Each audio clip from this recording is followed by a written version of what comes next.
오늘 말씀은 누가복음 15장 1절에서 10절까지입니다. 누가복음 15장 1절에서 10절까지입니다. 누가복음 15장 1절에서 10절까지입니다. 누가복음 15장 1절에서 10절까지. 누가복음 15장 1절에서 10절까지. 한 목소리로 한번 읽겠습니다. 모든 세리와 죄인들이 말씀을 들으러 가까이 나오니 바리새인과 서기관들이 수군거려 이르되 이 사람이 죄인을 영접하고 음식을 같이 먹는다 하더라. 예수께서 그들에게 이 비유로 이르시되 너희 중에 어떤 사람이 양 100마리가 있는데 그 중에 하나를 잃으면 99마리를 들여두고 그 잃은 것을 찾아내기까지 찾아다니지 아니하겠느냐. 또 찾아낸 적 즐거워 어깨에 메고 집에 와서 그 벗과 이웃을 불러 모으고 말하되 나와 함께 즐기자. 나의 잃은 양을 찾아내오노라 하리라. 내가 너희에게 이르노니 이와 같이 죄인 한 사람이 회개하면 하늘에서는 회개할 것 없는 어인 99으로 말미암아 기뻐하는 것보다 더하리라. 어떤 여자가 10 드라크마가 있는데 하나를 잃으면 등불을 켜고 집을 썰며 찾아내기까지 부지런히 찾지 아니하겠느냐. 또 찾아낸 적 벗과 이웃을 불러 모으고 말하되 나와 함께 즐기자. 이런 드라크마를 찾아내었노라 하리라. 내가 너희에게 이르노니 이와 같이 죄인 한 사람이 회개하면 하나님의 사자들 앞에 기쁨이 되느니라. 아멘. 누가복음 15장 말씀은 우리가 너무 잘 아는 말씀이죠. 그렇기 때문에 또 때로는 너무나 중요한 말씀이기도 합니다. 왜냐하면 우리가 이 말씀을 예수님이 전하실 때 어떻게 보면 비유를 3번 말씀하셨는데 어떻게 보면 공들여서 3번이나 강조해서 말씀하시는 부분이기도 하기 때문입니다. 오늘은 2가지 비유에 대해 먼저 말씀드리고 주일에 3번째 비유에 대해서 더 말씀드리고자 합니다. 누가복음 15장에 등장하는 이 3가지 비유를 관통하고 있는 아주 중요한 요소는 바로 잃어버림과 되찾음입니다. 잃어버림과 되찾음. 99마리 양을 들여두고 잃은 양 1마리를 찾아다니는 그 목자 이야기가 그렇고 드라크마를 잃어버렸다가 되찾은 여인의 이야기가 그렇고 또 아버지의 유산을 가지고 가출했다가 거지 신세가 되어서 돌아온 둘째 아들의 이야기가 그렇습니다. 뭔가 소중한 것을 잃어버렸다가 되찾은 경험이 있다면은 이런 말씀이 우리에게 더 귀하게 더 깊이 잘 들리리라 봅니다. 사실 우리 모두가 그런 경험들이 있지 않습니까? 그래도 이 비유들을 잘 이해하기 위해서 이 이야기를 듣는 청중이 누구인가를 한번 주목할 필요도 있습니다. 이 말씀에 나오는 이야기가 탄생한 상황, 그 상황에 대해서도 관심을 갖고 한번 살펴보기를 원합니다. 15장 1절에 보니까 이 비유가 나오게 된 그런 당시 상황이 나와 있습니다. 모든 세리와 죄인들이 말씀을 들으러 가까이 나오니 당시 유대인들 사회에서 정결치 못한 사람, 불결한 사람, 부정한 사람 그런 취급을 받던 사람들이 있었는데 대표적으로 세리이고 죄인들이라 불리던 사람들이었습니다. 그런데 유독 그런 사람들이 예수님이 계신 곳에는 별로 거리끼지 않고 이렇게 예수님을 찾아 나왔습니다. 그들은 삶의 벼랑 끝으로 내몰린 사람들이었고 일반 사회에서는 좀처럼 섞일 수가 없는 그러니까 다른 사람들이 그들을 사람 취급을 받지 못하는 사람들이었습니다. 그래서 그들은 낯선 사람이었고 위험한 사람으로 여겨졌고 멀리 대할 사람들이었습니다. 하지만 예수님 편에서는 어떻습니까? 당초 가리는 사람이 없었습니다. 의인과 죄인, 유대인과 이방인, 남자와 여자, 그리고 부자와 가난한 자, 거룩한 것과 속된 것.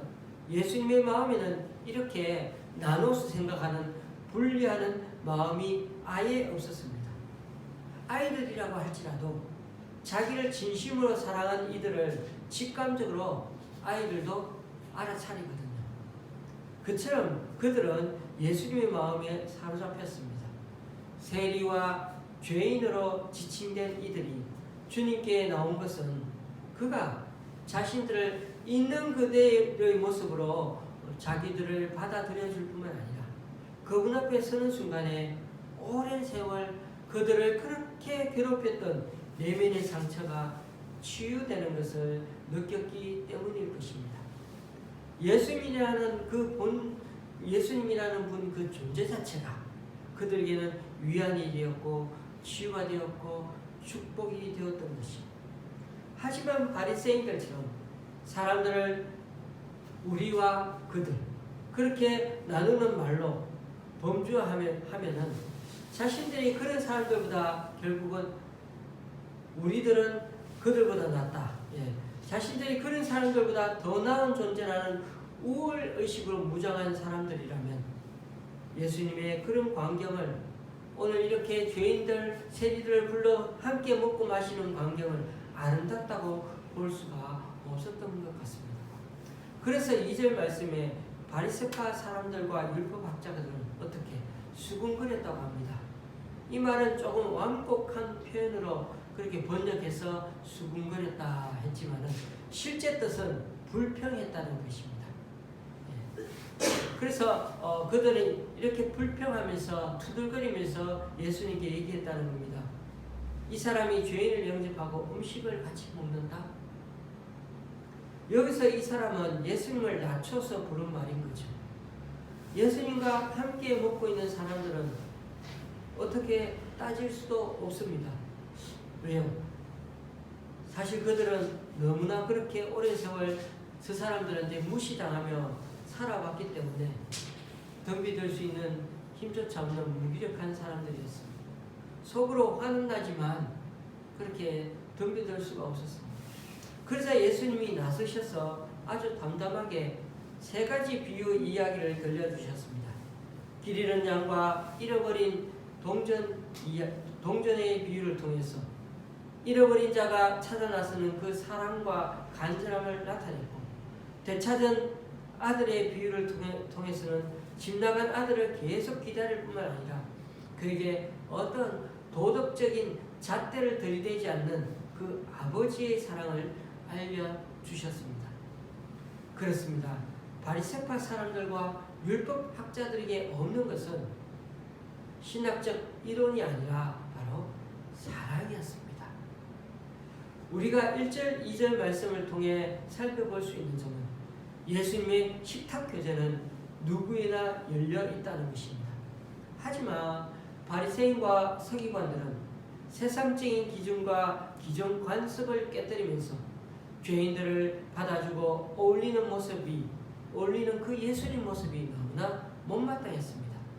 이들은 당시에 부정한 자로 여겨지던 세리와 죄인들에게 마음조차 내어주지 않았지만 예수님은 먹고 마시고 함께할 뿐 아니라 진리의 말씀도 전해주셨습니다. 이처럼 사회적으로 냉대받던 사람들일지라도 그 영혼을 돌아보지 않고 배척하는 행위는 결국 예수님과 멀어지는 결과를 가져올 뿐입니다. 우리가 4절에서 7절 사이를 보면은 첫 번째 비유 얘기가 나옵니다. 양 100마리를 치는 목자가 어느 날 한 마리를 잃어버렸습니다. 그러자 그 사람은 99마리를 들에 놓아두고 한 마리만 찾아다녔습니다. 여기서 목자는 한 마리 양을 위해 취한 3가지 행위가 나오는데요. 첫 번째가 찾아다닌 것입니다. 4절 말씀에 보니까 그 중에 하나를 잃으면 99마리를 들에 두고 그 잃은 것을 찾아내기까지 찾아다니지 않겠는가, 이렇게 말씀하고 있습니다. 그게 당연하다고 했는데 사실 여러분 같으면은 그게 당연한 것 같습니까? 저는 당연한 것 같이 느껴지지 않습니다. 들로 산으로 다니면서 그렇게까지 찾을 수 있을까? 저 같으면은 아홉 마리 잘 돌보고 나중에 99마리 잘 돌보면은 또 몇 마리 새끼 더 낳으면 되지 않겠습니까? 그 한 마리 별로 중요하게 생각지 않을 것 같습니다. 그런데 예수님은 그렇게 찾아다니는 게 당연하다는 것입니다. 여러분, 이게 하나님의 마음입니다.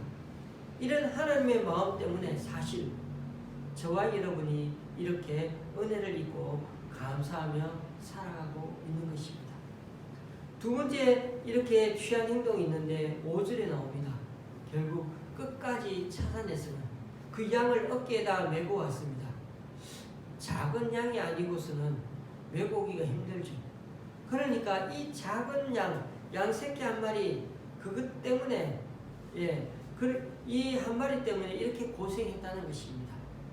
저 같으면 너 때문에 고생했잖아요. 에이 이렇게 말하면서 그 양의 털을 잡고 털 껍데기를 잡고 막 이렇게 질질 끌고 데려올 것 같습니다. 그런데 온통 더러워진 그 어린 양을 어깨에다 둘러매고 기뻐서 즐거워하며 내려오고 있답니다. 우리 집 애를 할지라도 이러지는 않을 것 같습니다. 저도 엄마 따라 어릴 때 시장에 갔다가 제가 길을 잃어버려가지고 어머니를 잃어버려가지고 된통 혼난 적이 있었지만은 엄마가 아이를 찾으면 뭐라고 말합니까? 이놈의 자식. 그러니까 엄마 옆에 꼭 붙어 있으라 했잖아. 그렇게 싫은 소리를 들어야 정상이었을 것 같은 말입니다. 그런데 오늘 말씀에는 그렇게 고생하고 찾더니만 즐거워서 어깨에 메고 왔다는 것입니다. 세 번째로 목자는 어떤 행동을 또 취했습니까? 6절 집에 돌아와서는 친한 사람들을 모아놓고는 잔치를 벌였습니다. 양 한 마리 잃었다가 찾았다고 다른 사람들과 함께 축하까지 했다는 것입니다. 바리새인들은 죄인들과 염려할 생각만 하고 있어서 죄인들이 회개하고 돌아서려고 하는 그 마음은 받아줄 생각이 없었습니다. 그와 달리 예수님은 누구에게나 열려 있었을 뿐만 아니라 더 나아가 잃어버린 영혼을 찾아다니시기까지 하셨습니다. 어떤 위험 부담을 감수하면서 엄청난 시간과 수고를 들여서라도 이런 자를 찾아내고자 마십니다. 그래서 우리 하나님은 가까스로 찾은 한 영혼을 너무나 기뻐하시며 또한 이 기쁨을 다른 사람들과 함께 나누길 원하십니다. 그렇습니다. 우리 하나님께는 한 영혼의 존재가 그만큼 무겁고 소중한 분이에요. 소중하게 다루시는 분이라는 겁니다. 8절에는 드라크마 동전의 비유가 나옵니다. 이번에는 남자가 아니라 여성이 동전 10개 중 하나를 잃어버려서 찾는 장면이 나옵니다. 당시 유대인은 식민 상태였기 때문에 자기 나라 화폐가 없었습니다. 그래서 그리스 헬라 화폐나 로마 화폐를 사용했는데 드라크마는 그리스 동전을 가리킵니다.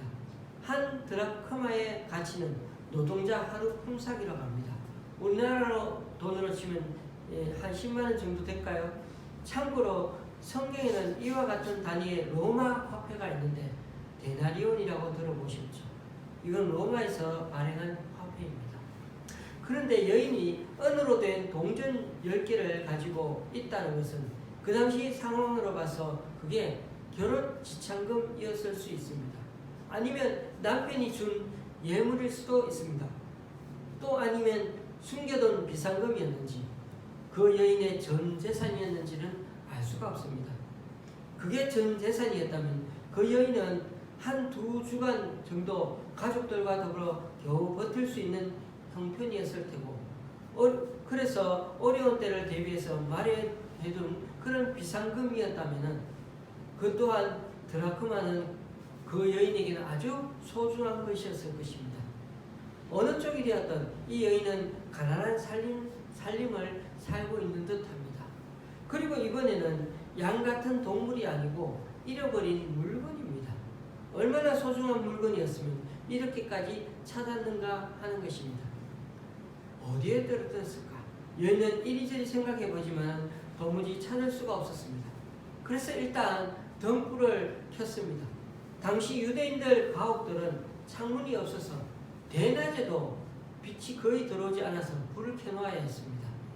등불이라 그래봤자 그 당시에는 기름 등불 정도여서 기름 등불을 켜도 아주 흐려서 바닥에 떨어진 작은 동전 하나 찾기가 그렇게 쉽지가 않았습니다. 거기다가 우리들 집처럼 집안 바닥이 평평했을까요? 아닙니다. 대체로 울퉁불퉁한 돌바닥으로 되어 있으니까 얼마나 그 돌바닥 사이에 틈새가 많았겠습니까? 그 안으로 동전뿐만 아니라 다른 것들도 떨어지면 찾아내기가 쉽지 않았습니다. 그래서 그 당시 가옥을 옛날 그 가옥을 2000년 전의 가옥을 발견하면 그런 틈새에 떨어져 있던 동전 같은 걸 그렇게 조사해서 당시 그 가옥이 얼마나 오래되었는지 또 그 당시 상황이 어떤지를 추정해보는 자료로 삼기도 했습니다. 그래서 여인은 이 두 번째 방법으로 집을 썰면서 이제 등불을 켰죠. 다시 집을 썰면서 잘 보이지 않지만은 썰다가 어떻게 동전 부딪히는 소리가 예민하게 들리면은 그렇게 그 바닥을 이제 썰면서 조심조심 썰면서 그렇게 찾고 있었던 것입니다. 이 여인도 첫 번째 비유의 목자처럼 찾은 게 너무 기뻐서 사람들을 모아놓고 축하 잔치를 벌입니다. 여러분 요즘 이렇게 하는 사람이 있다면 동전 찾았다고 그렇게 한다면 아마 미친 사람 취급을 받을 것입니다. 어떻게 보면 말도 안 되는 비유를 억지로 사람들에게 말씀하고 있는 것을 우리는 알 수가 있습니다. 그만큼 이 세상 사람들이 사는 방식과 하나님 나라의 방식은 전혀 다르다는 얘기일 것입니다. 하나님께서 세상 방식으로 우리를 사랑하시지 않았다면 우리는 이 땅에서 전혀 구원받지 못하고 여전히 죽음의 어둠의 자식으로 살아가게 되었을 것입니다. 우리는 오늘 두 비유에서 잃어버린 것을 찾은 자가 다른 사람들을 자기의 기쁨에 초대하고 있는 것을 보게 됩니다. 그렇습니다. 기쁨은 나눌수록 커집니다. 그냥 뭔가 조금이라도 좋은 일이 생겨서 기쁨을 나누는 사람들은 서로 간에 어떤 그런 끈끈한 신뢰 관계가 생기는 것을 느끼게 되는 것이죠. 그런데 오늘날 우리들은 어떻습니까? 참 바빠서 남이 뭘 하든 어떤 좋은 일이 있든 그런 것에 신경 쓸 겨를이 없습니다. 요즘은 분주함이 때로는 신분에 대한 정명서처럼 여기지는 세상에 삽니다. 좀 더 바빠야 바쁘다고 이렇게 하는 사람이야 저 사람 잘 나가는구나, 저 사람 대단한 사람인가 봐. 한가하다고 오히려 생각하면 왠지 내가 무능력해서인가 또 내가 다른 사람들에게 뒤처지는 건 아닌가 하는 생각을 갖게 해줍니다. 그래서인가요? 바쁘다고 하면서도 그 일들이 줄어들지 않는 것은 그게 즐겁기 때문일 것입니다. 그거는 좀 우리가 이해가 때로는 가렵니다. 미리 바쁘고 하니까 돈도 많이 벌고 그러니까 세상에서 좀 더 사는 것 같고 하니까 그건 이해가 갑니다. 가정에서 또 바쁜 사람들은 이런 사람들을 한번 생각해 보면 또 우리는 또 이해는 될 것 같아요. 가족들을 깨워서 밥을 먹이고 등교시키거나 출근시키고 설거지하고 집안 청소하고 잡다한 일들 막 하다 보면은 내가 이런 일들을 하려고 세상에 태어났나 싶어서 한숨이 나는 사람들도 있다는 거죠. 그래서 중년 여성들뿐에는 이런 일들 때문에 결국은 즐거운 더 소일거리를 찾아서 그렇게 외부로 나가고 또 여러 가지 취미생활과 여러 가지 일들을 하는 것을 보는데 그런 일을 보면 어쩌면 당연한 일인지도 모르겠습니다. 문제는 이런 것들을 우리가 재미를 중심으로 사는 사람들은 늘 새로운 자극을 찾을 수밖에 없다는 사실을 기억할 필요가 있습니다. 그래서 재미의 최대의 적은 반복입니다. 즐거움을 찾는 이들이 제일 견디기 어려운 것, 그것은 바로 무한 반복처럼 계속해서 되는 일상생활 때문에 그것이 지루하고 그래서 즐거움을 찾아다닌다는 것입니다. 하루하루가 매일 똑같다는 거죠. 그렇다면 다시 한번 생각해 보십시오. 그러나 그 지겹게 느껴지는 그 일상들이 있어야만 우리의 삶도 그렇게 돌아가죠. 결국은 이렇게 계속해서 반복되는 일상이 우리들 삶의 중심인 것을 깨달아야 합니다. 그래서 어느 분은 현대사회를 가리켜서 이벤트 사회라고 합니다. 우리 주변에 보면은 이런저런 행사가 쉴 새 없이 이어집니다. 각종 세일하는 데도 가보고 음악회도 가고 전시회도 가고 TV에도 우리가 여러 가지가 있지 않습니까? 주말 드라마가 있고 월화 음악 프로그램이 있고 수요일에는 수목 예능 프로그램 시리즈가 있습니다.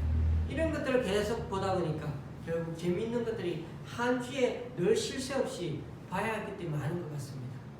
그런데 이런저런 재미를 찾아서 계속 찾아봐가지고 아이고 재밌다, 아이고 깔깔깔 재밌다고 했는데 가끔씩 보는 것은 괜찮은데 이렇게 계속해서 찾아봐도 결국 나중에는 계속 재미있으실까요? 아닙니다. 나중에는 그 마음에는 허전함만 남게 됩니다.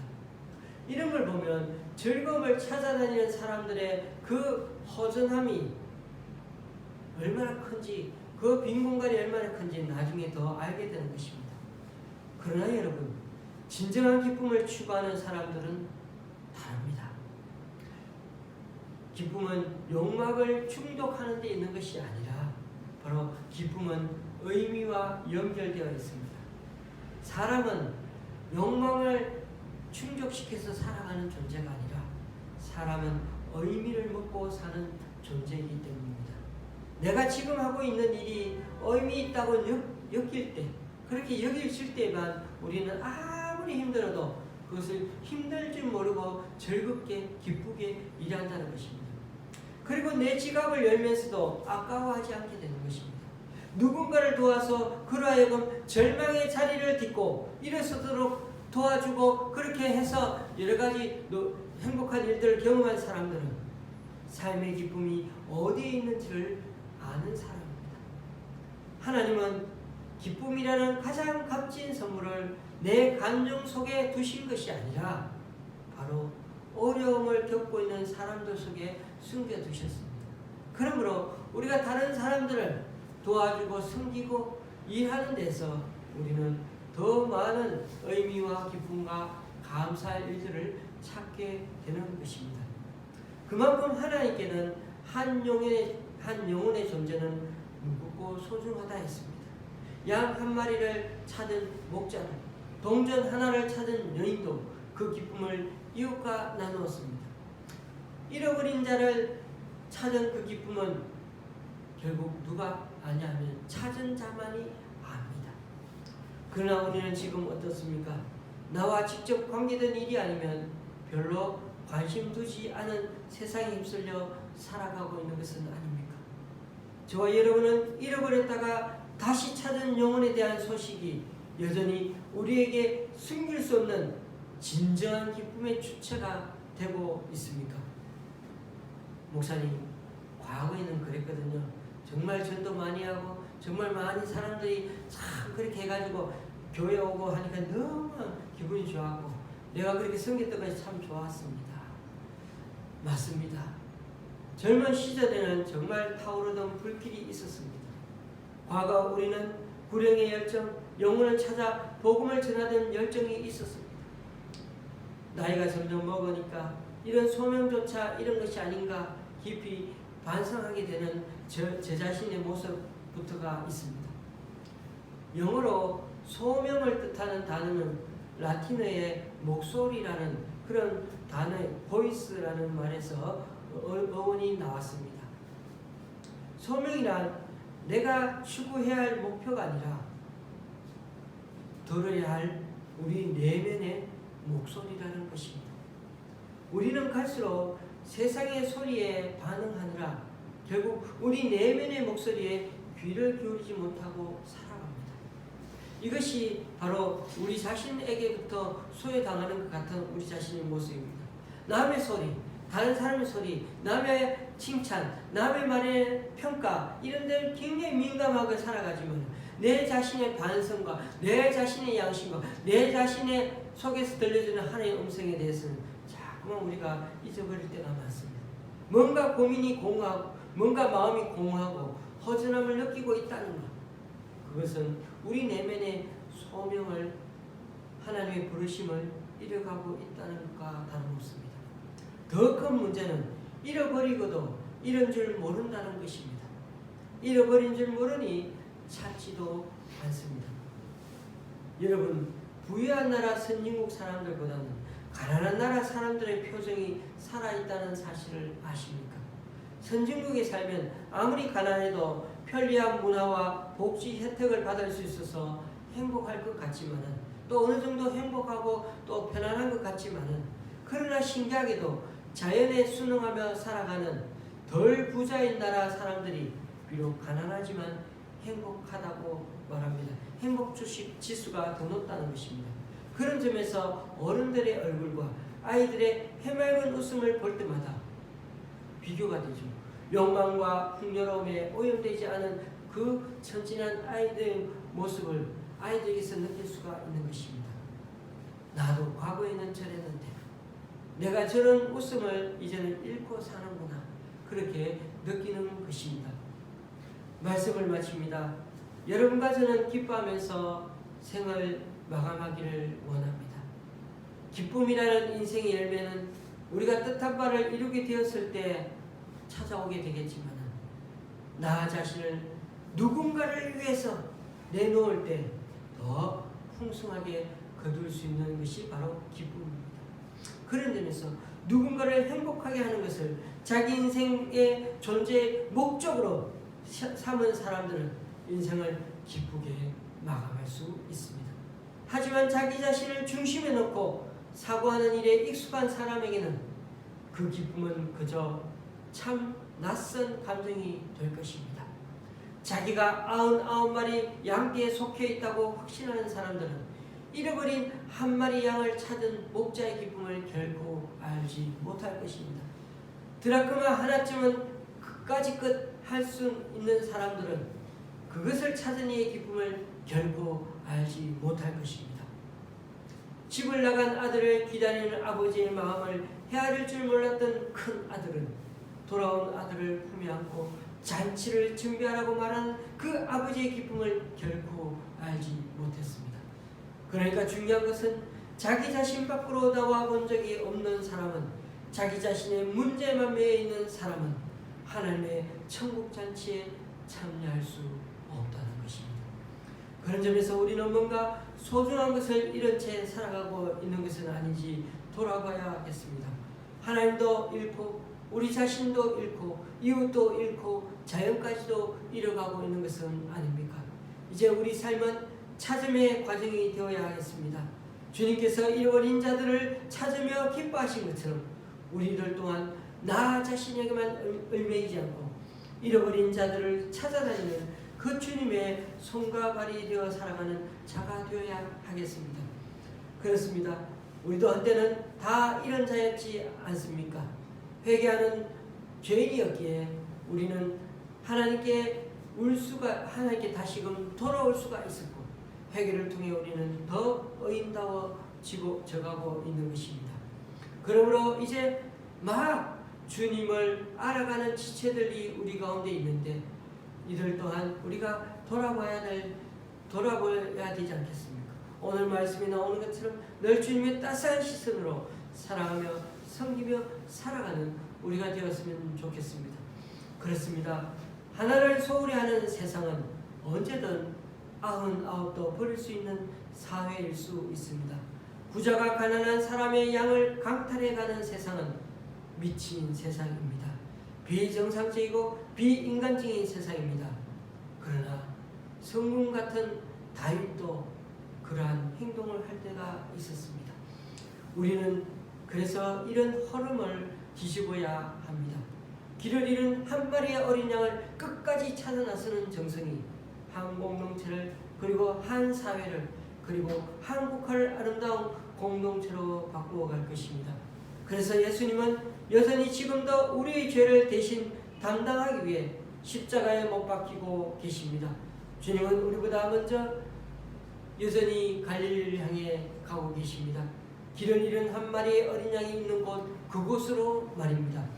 우리 또한 이 부름에 응답하여 이번 한 주간도 늘 주님처럼 한 생명도 귀하게 여기고 섬기며 살아가는 그런 우리 모두가 될 수 있기를 주님의 이름으로 간절히 축원합니다.